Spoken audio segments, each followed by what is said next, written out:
here's immediately what I thought, and I'm likely dead wrong on this because based on Brady's posts about Arians and other things, it just doesn't add up. But so I thought about the report about how Arians didn't see eye to eye with the game plans with Leftwich and Brady, which it was known that Leftwich and Brady got together, and many times they wouldn't see Arians in the room with them. At least that was what was reported, and I guess common knowledge.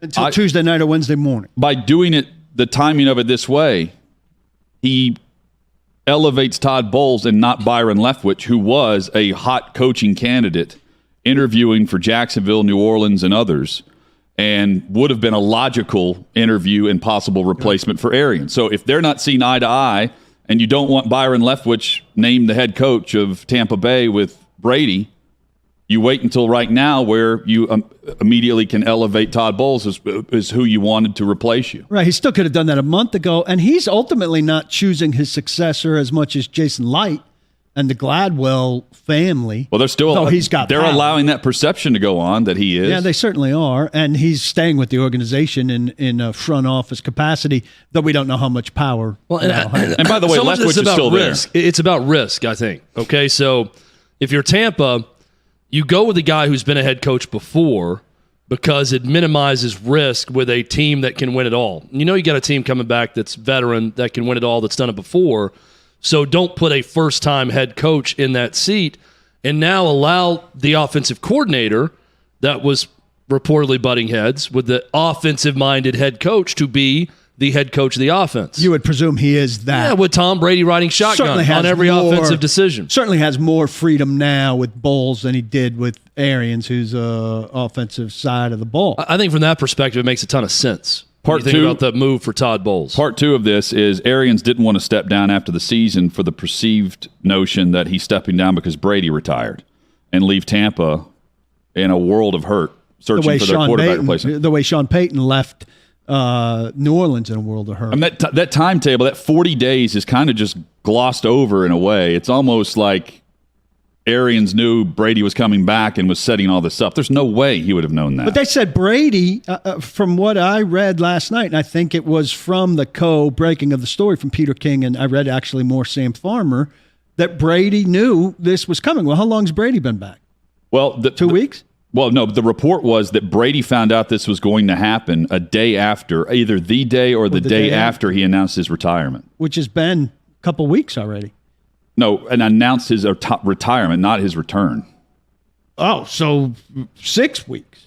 I mean, 2 months. Yeah, January. It was late January. So I mean, what's he waited all this time for? Well, that's what I'm saying. Like, it's really bizarre. You wait this time past March. In my theory, to be able to elevate the coach you want instead of the coach who was likely to get it, which was Leftwich. So, I mean, was he leaving? Am I wrong in thinking that? No, I don't know. I mean, that's an interesting theory, but then is he playing games with Jason Light, who was a good partner with him all of this time? Is he playing games with ownership who treated him well all of this time? You know, in your theory, which I think there's some credence to, that he didn't want to give it to Leftwich maybe because if you buy the report, which he called BS. If you buy that, then he's toying with two people, the management who treated him very well and a GM that he had a good working relationship with. He's messing with them. Now, Brady had a long post about Arians and everything. By the way, you'd expect that no matter what their relationship is, whether it's true or not. Well, if that's true, where's the post about Belichick? Brady's at the press conference right now also. Yeah. So, again, that's where my mind went last night. By this morning, all the reports are, and I like the way Arians has set this up for Todd Bowles to have success instead of a rebuild. But what they are is they're likely a year away from a rebuild. And so regardless of how this year goes, and by the way, the pressure remains the same on the Bucs. They're still, I mean, in Vegas, they're predicted to get, the over-under is like 11.5 wins, 12.5 wins next season, which is more than any NFC team. Paul, I look at it and think that this is Todd Bowles with the same opportunity that Arians had whenever they signed Brady. And a year from now, he now gets a 12-month chance to put together a plan with Light on what they're going to do at quarterback instead of having to do that and scramble right now. Also got a 5-year And that's me, contract. again, assuming that we're back where we are a year from now with Brady. Bull's got a very nice 5-year contract. I wonder, for Brady, a year from now, some aging parts on the team around him with no new contract, is he thinking, hey, I'll take a run at the Super Bowl with this team one more time and then pick my team again next year? And go to another team like the Bucs that's in a good position to make a run for it if I feel like the Bucs aren't equipped to do it again, depending on what happens this year.